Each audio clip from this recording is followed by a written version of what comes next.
if it helps you, man, well, I can blah, blah. That's my beautiful board.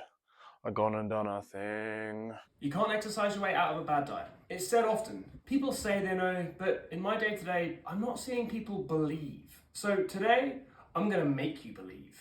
Let's go to the board. Okay, so first things first, let's clarify that weight loss only occurs when we consume less calories than we burn.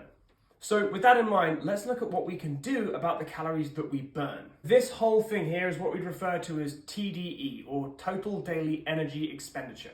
This big green one at the bottom here is your BMR, your basal metabolic rate. This is basically the cost of your body to run if you were in a coma. We're talking about breathing, pushing blood around the body, maintaining body temperature, all the systems that we need just to survive in a non-moving state and not even a conscious state. That's what BMR is. And that accounts for up to 70% of our daily energy expenditure. People are often looking at ways to change their BMR, but the truth is there's not a huge amount we can do to actively change it. There are things that we can do to maintain BMR as we lose weight, but I'll come back to that in a minute. Next, we have the thermic effect of feeding. So this is basically the energy that it costs in order to digest the food that we eat. This accounts for around 15% of our daily energy expenditure. There are things we can do to make small changes to this, like consuming a high protein diet, but otherwise not too much we can change there. Next up is our non-exercise activity thermogenesis, or NEAT. So basically, that's the energy that I'm using right now standing up talking to you. It's the energy we use walking from the car to the shops, maintaining an upright posture at work. It's any activity or movement in the day that isn't exercise. And then finally, this tiny little bar at the top is your exercise activity thermogenesis, so your workouts in the gym.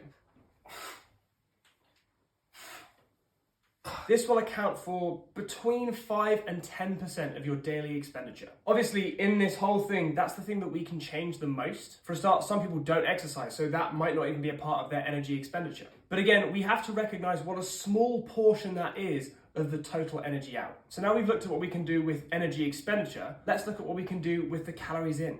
Everything. If you want, you can consume 0 calories. I'm not recommending it, but we can completely control and change this. So when we're looking at creating a deficit, reducing calories in is a far easier route to go. Now let me clarify. I'm not saying that exercising is a waste of time. In fact, it's still an important part of the weight loss puzzle. Yes, it slightly increases calorie burn. It can also help you to maintain muscle mass while you're losing weight, which is one of those few ways where we can actually affect our BMR, that big chunk of the energy out. It can often lead to positive behavior changes as well. Let's face it, when you exercise, you just feel like a supreme being. After your first session, you reply to any text messages that were even 2 minutes ago with, "Sorry for the delayed response, I was working out." Working out makes you feel like a healthier person, which can often lead you to make healthier decisions throughout the day. So remember, exercise alone will not make you lose weight, but it is an important part of the program.